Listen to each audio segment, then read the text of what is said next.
कहते हैं कि दुनिया में मन सबसे ज्यादा शक्तिशाली चीज होती है।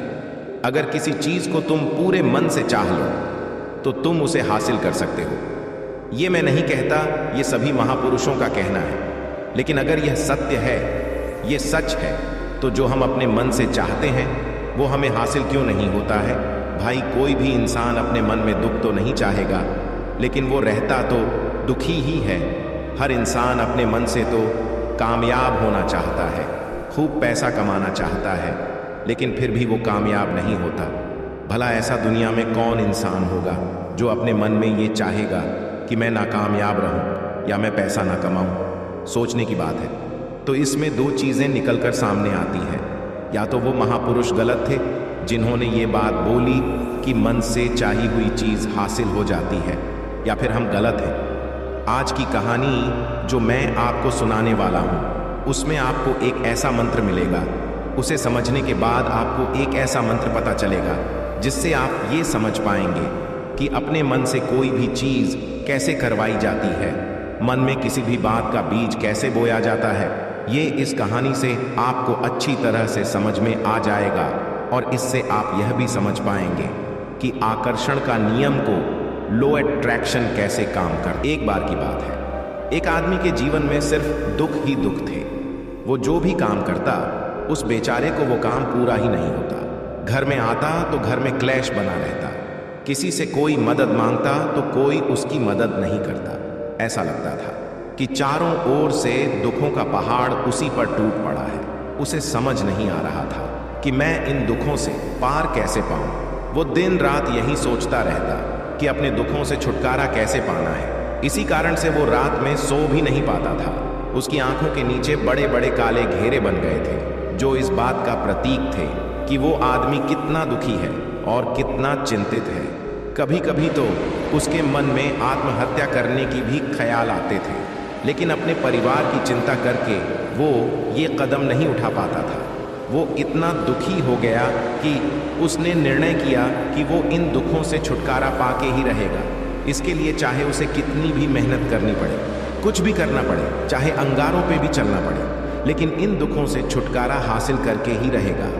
ऐसे ही एक दिन उसने अपने मित्र से पूछा कि मैं अपने जीवन को कैसे सुधारूं। उसके मित्र ने उसे बताया कि तुम किसी बाबा के पास जाओ। बाबाओं के पास ऐसा मंत्र होता है जिससे सारे दुख मिट जाते हैं, जीवन खुशियों से भर जाता है और धन संपदा भी हासिल हो जाती है। तुम किसी ऐसे बाबा को ढूंढ लो, बस तुम्हारा काम बन जाएगा। उस आदमी के मन में यह बात पूरी तरह से पक्की बैठ गई कि कोई बाबा ही मेरा दुख दूर कर सकता है, और इसीलिए उसे किसी भी बाबा के बारे में पता चलता तो वो उस बाबा के पास पहुंच जाता, उस बाबा को अपनी समस्या बताता और उससे उसका समाधान पूछता और कहता कि बाबा, मैं कुछ भी करने के लिए तैयार हूँ, लेकिन मेरी इस समस्याओं से छुटकारा दिला दीजिए। आप जो कहेंगे मैं वो करूँगा, लेकिन मेरे जीवन को सुधार दीजिए। बाबा उसे कुछ टोने टोट के बता देते थे करने के लिए, और बदले में दान दक्षिणा ले लेते थे कि ये टोना टोटका करने के बाद तुम्हारे घर में सुख शांति बनी रहेगी, बस तुम इस टोटके को पूरी विधि के साथ करना। वो आदमी घर लौटकर पूरी विधि के साथ टोने टोटके करने लगा, लेकिन बहुत टोने टोटके करने के बाद भी उसके जीवन में कुछ बदलाव नहीं आया।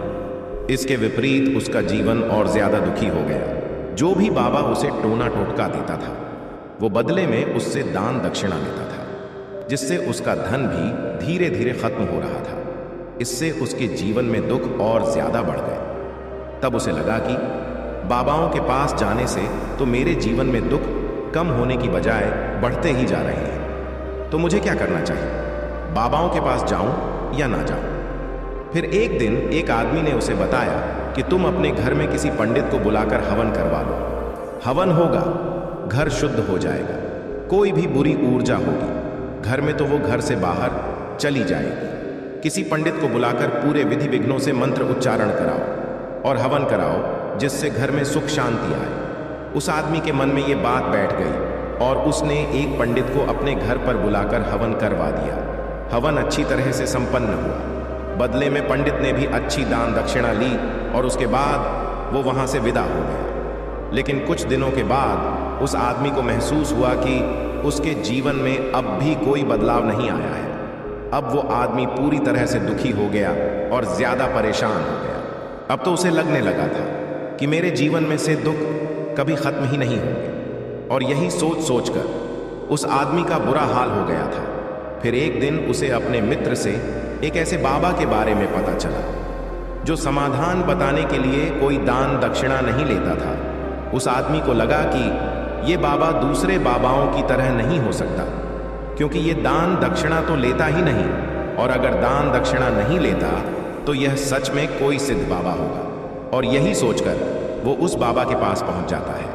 और जब वो आदमी वहां पर पहुंचता है तो वो बाबा ध्यान में बैठे हुए थे। ये देखकर वो आदमी वहीं पर चुपचाप बैठकर ध्यान से बाहर आने का उनका इंतजार करने लगा। थोड़ी देर बाद बाबा ने आंखें खोली तो सामने एक दुखी और परेशान युवक को बैठे देखा। वो उसकी आंखों के नीचे काले घेरे देखते ही समझ गया कि ये आदमी अपने जीवन से कितना परेशान है। उसे संबोधित करते हुए बाबा ने पूछा कि बच्चा क्या चाहते हो, बाबा के पास क्या लेने आए हो? उस आदमी ने कहा कि बाबा, मैं अपने जीवन से बहुत परेशान हूँ। मैंने इन दुखों को दूर करने के लिए बहुत सारे रास्ते अपनाए, हर वो तरकीब करके देखी है जो किसी बाबा ने मुझे बताई, हर वो काम किया जो किसी भी इंसान ने मुझसे करने को कहा, लेकिन मेरे जीवन में दुखों में कोई कमी नहीं आई। बाबा, इसके विपरीत मेरे जीवन में दुखों में बढ़ोतरी हो गई। मुझे समझ नहीं आ रहा है कि मैं क्या करूं। कभी कभी तो मैं आत्महत्या करने की सोचता हूं, लेकिन अपने परिवार की सोचकर मैं ये कदम नहीं उठा पाता। मैंने आपके बारे में बहुत सुना है बाबा, और मैं बहुत उम्मीद के साथ आपके पास आया हूं। कृपया करके मुझे कोई ऐसा मार्ग बताएं जिससे मुझे अपने दुखों से छुटकारा मिल जाए। मैं अपने दुखों से छुटकारा पाने के लिए कुछ भी करने को तैयार हूं। आप मुझे कोई भी रास्ता बताएं, चाहे वो रास्ता कितना भी कठिन क्यों ना हो, मैं उसको पार करके रहूंगा। बाबा ने महसूस किया कि ये आदमी तो सच में बहुत परेशान है। बाबा ने उसकी बात सुनकर कहा कि बच्चा, दुखों को दूर करने के लिए मंत्र ऐसे ही नहीं मिलते। मंत्र पाने के लिए कुछ करना पड़ता है। तुम कुछ कर सकते हो। ये सुनकर पहले तो उस आदमी ने सोचा कि ये बाबा भी मुझसे दान दक्षिणा ही मांगेंगे, लेकिन और कोई रास्ता न पाकर उस आदमी ने कहा कि बाबा, आपको जितने भी दान दक्षिणा चाहिए मैं देने के लिए तैयार हूँ, लेकिन आपका मंत्र सच्चा होना चाहिए, वो पूरा होना चाहिए, उसका फल मुझे मिलना चाहिए। उसके बाद मैं आपको जो भी दान दक्षिणा लेना चाहते हो वो दे दूंगा। बाबा ने कहा कि दान दक्षिणा तो बहुत छोटी सी चीज है, मुझे वो नहीं चाहिए। इस पर वो आदमी सोच विचार करके बोला, तो बाबा, मैं अंगारों पर भी चलने के लिए तैयार हूं, आप मुझे बस आज्ञा दीजिए। बाबा ने कहा कि अंगारों पर चलने वाली छोटी चीज मैं तुमसे नहीं कराने वाला। मैं जो तुमसे कराने वाला हूं वो बहुत ही कठिन मंत्र है। क्या तुम उसे पूरा कर पाओगे? उस आदमी ने कहा कि बाबा, आप मुझे बताइए तो सही, मुझे करना क्या होगा? मैं कुछ भी करने को तैयार हूं। इस पर बाबा ने उसे कहा कि यहां से जब तुम अपने घर जाओ तो रास्ते में अपने मन में ये दोहराते जाना कि मैं सुखी हूं, मैं सुखी हूं, मैं सुखी हूं। बार बार अपने मन में यही दोहराना, और याद रहे जुबान पर ये नहीं आना चाहिए, ये सिर्फ मन में दोहराना है। ये सुनकर वो आदमी बोला, बाबा, बस इतनी सी बात, ये तो मैं चुटकी बजा के कर लूंगा। लेकिन इससे होगा क्या? बाबा बोले कि तुम इस मंत्र को करके तो देखो, वैसे भी तुमने इतने बाबाओं के मंत्र किए हैं, तो इस मंत्र को भी करके देख लो। उस आदमी ने सोचा कि बाबा कुछ दान दक्षिणा तो ले नहीं रहे, और छोटा सा मंत्र है, इसे तो मैं कर ही लूंगा। वो बोला, ठीक है बाबा, मैं ये मंत्र जरूर करूंगा। वो आदमी ये कहकर वहां से उठकर चलने लगा। लेकिन जैसे ही वो चलने लगा, पीछे से बाबा ने बोला कि बच्चा, एक बात याद रखना, जब तुम ये मंत्र अपने मन में दोहराओ तो तुम्हारे मन में बंदर के विचार नहीं आने चाहिए, बंदर का ख्याल भी नहीं आना चाहिए, तो ही ये मंत्र सिद्ध होगा। वो आदमी बोला, मुझे तो आज तक बंदर का कोई विचार नहीं आया, तो अब क्यों आएगा? आप चिंता मत करिए बाबा, मैं बस मन में यही दोहराऊंगा कि मैं सुखी हूं, मैं सुखी हूं। इसके अलावा बंदर का कोई विचार मेरे मन में नहीं आएगा।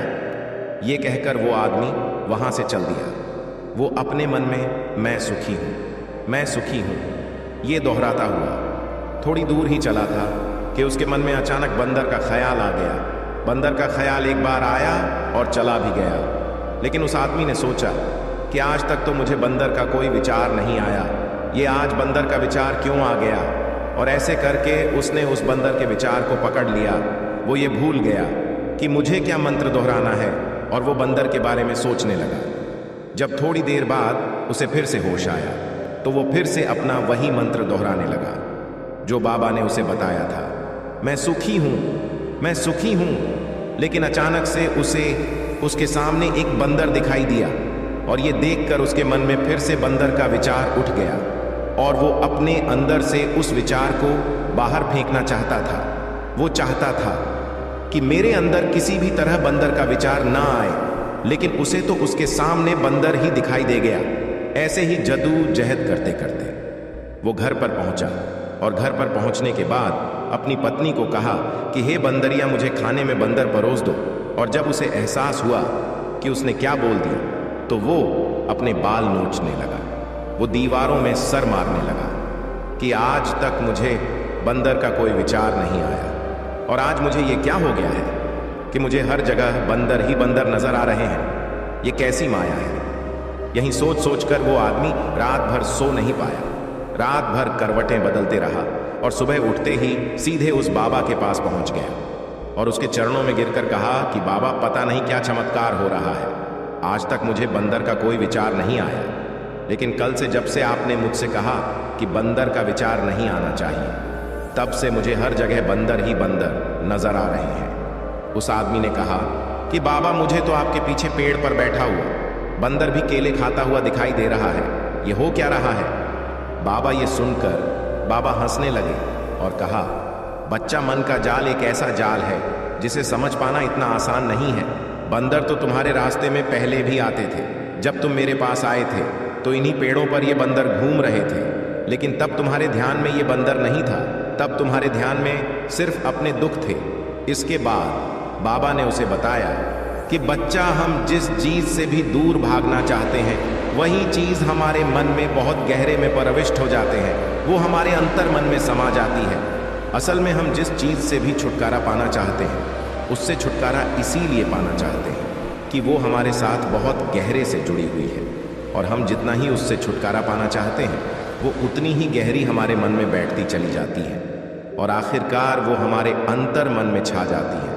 ऊपर से तो हम चाहते हैं कि सुखी होना, कि मैं सुखी हूँ, सुखी हूँ, हमारे होठ भी यही बोलते रहते हैं, लेकिन हमारे मन में दुख समाये होते हैं। हमारे विचारों में, हमारे मन में हमें दुख ही दुख दिखाई देते हैं। इसलिए अपनी जुबान से बार बार ये बोलने से कि मैं सुखी हूँ, मैं सुखी हूँ, हम सुखी नहीं होंगे।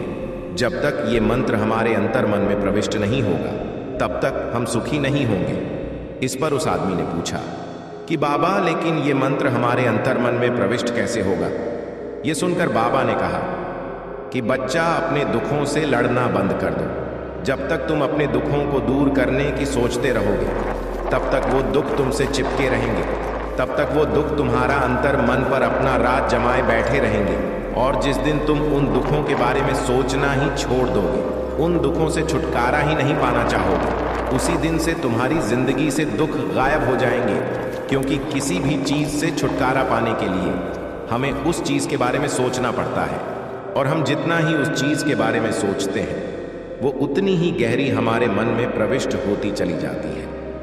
हम अधिकतर समय दुखों के बारे में ही सोचते हैं। हम यही सोचते हैं कि हमारे जीवन में दुख है और हमें इससे छुटकारा पाना है। इसी वजह से बार बार सोचने से वो दुख हमारे अंतर मन में प्रविष्ट हो जाते हैं और हमें एहसास भी नहीं होता। इसीलिए अगर तुम दुखों से छुटकारा पाना चाहते हो तो दुखों से छुटकारा पाने के बारे में सोचना छोड़ दो, तुम्हें दुखों से छुटकारा मिल जाएगा।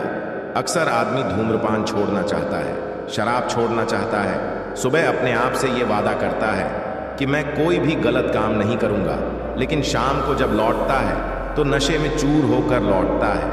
ऐसा क्यों होता है कि जो हम सोच रहे हैं वो पूरा कर ही नहीं पा रहे हैं। असल में हम उस चीज़ को बहुत ज़्यादा तवज्जो दे रहे हैं, उस चीज़ को बहुत ज़्यादा अहमियत दे रहे हैं। जब भी हम उस चीज़ को छोड़ने के बारे में सोचते हैं तो हम उसकी इम्पोर्टेंस यानी कि विशेषता और ज़्यादा बढ़ा देते हैं। हमारा मन उस चीज़ के बारे में जितना ज़्यादा सोचेगा, शराब या धूम्रपान छोड़ने के बारे में जितना ज़्यादा सोचेगा, हमारा मन उतना ही उस चीज़ के पीछे ज़्यादा भागेगा। हमें उस चीज़ से लड़ना नहीं है, बल्कि बिना सोचे गुजर जाना है। और अगर इस मंत्र को हम समझ लेते हैं तो हम अपने जीवन में जो भी पाना चाहते हैं उसे अपने अंतर्मन में डाल सकते हैं। और एक बार वो लक्ष्य हमारे अंतर्मन में बैठ जाता है तो फिर सफलता पाने में कोई समस्या